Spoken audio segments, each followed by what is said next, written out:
नमस्कार मित्रांनो, संजय गांधी निराधार अनुदान योजना, श्रावणबाळ निवृत्तीवेतन योजना व इतर सर्व निराधार अनुदान योजनेतील दिव्यांग, विधवा तसेच इतर सर्व निराधारांसाठी 6,000 रुपये पेन्शन वाढ व्हावी, 6,000 रुपये महिन्याला त्यांना पैसे मिळावे, तसेच शेतकऱ्यांना कर्जमाफी व्हावी, शेतकरी कर्जमुक्त व्हावे, तसेच इतर मेंढपाळ, मच्छीमार यांच्यासाठी सरकारने विविध योजना सुरू कराव्यात.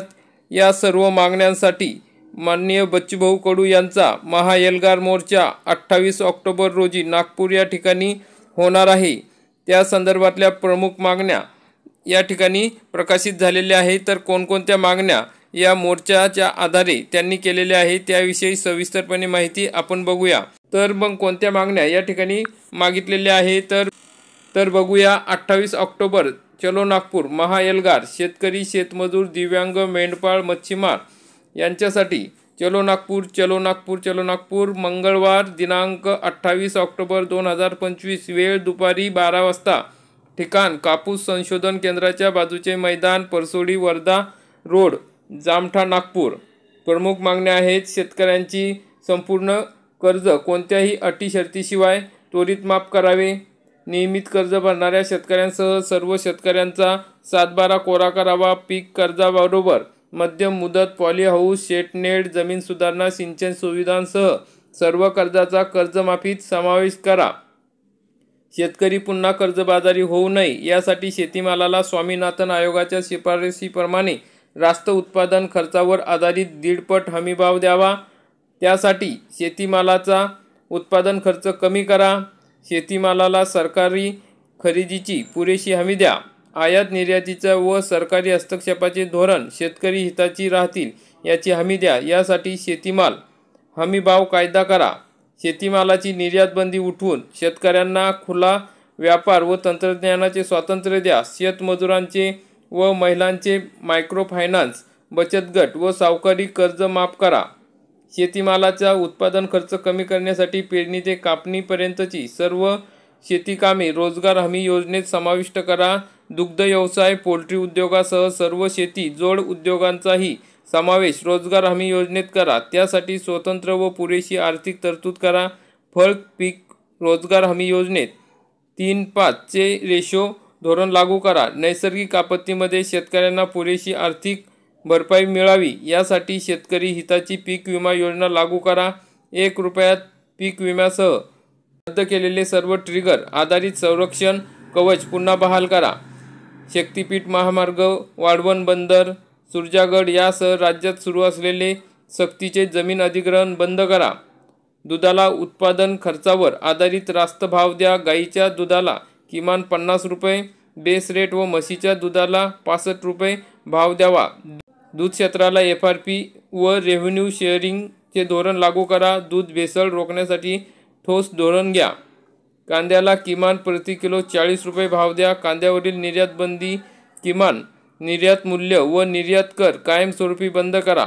भाव पाडण्यासाठी होत असलेला नाफेड व NCCFचा वापर बंद करून या संस्थांचा उपयोग शेतकऱ्यांच्या कांद्याला रास्त दाम मिळावी यासाठी करा.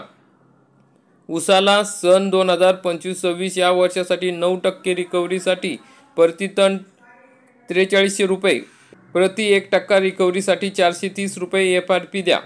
आजवरची थकीत FRP रक्कम शेतकऱ्यांना द्या. खते, बियाणे व कृषी निविष्ठा गुणवत्ता तपासणीसाठी सरकारी व विश्वासार्ह तपासणी प्रयोगशाळेत प्रत्येक तालुका स्तरावर मोफत सुविधा उपलब्ध करून द्या.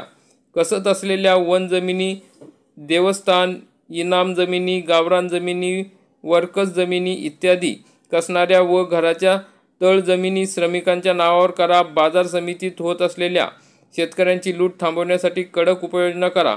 बांधकाम कामगार मंडळाच्या धर्तीवर शेतकरी शेतमजूर कल्याणकारी मंडळाची स्थापना करून त्या अंतर्गत शेतकऱ्यांना व शेतमजुरांना कुटुंबियांसह जीवन विमा, आरोग्य विमा, पाल्यांना शिष्यवृत्ती, अवजारे खरेदीसाठी अनुदान, निवृत्तीवेतन, घरकुल इत्यादी योजना राबवा. दिव्यांग व विधवांना किमान 6,000 रुपये प्रतिमाह मानधन द्या. रोजगार हमी योजनेत अंतर्गत मजुरीचे दर किमान 700 रुपये करा. वर्षाला किमान 200 दिवस काम द्या. मेंढपाळ व मच्छीमार यांच्यासाठी स्वतंत्र धोरण तयार करावे. दिनांक 7 एप्रिल 2025 रोजी मुख्यमंत्री यांच्या अध्यक्षतेखाली झालेल्या बैठकीच्या इतिवृत्ताप्रमाणे शासन निर्णय काढण्यात यावे. ग्रामपंचायत कर्मचाऱ्यांना वेतनाबाबत असलेली वसुलीची अट रद्द करण्यात यावी. ग्रामपंचायत कर्मचाऱ्यांच्या आकृतीबंधात सुधारणा करण्यात यावी. ग्रामपंचायत कर्मचाऱ्यांना नगरपालिका व जिल्हा परिषद कर्मचाऱ्यांप्रमाणे वेतन श्रेणी मंजूर करण्यात यावी.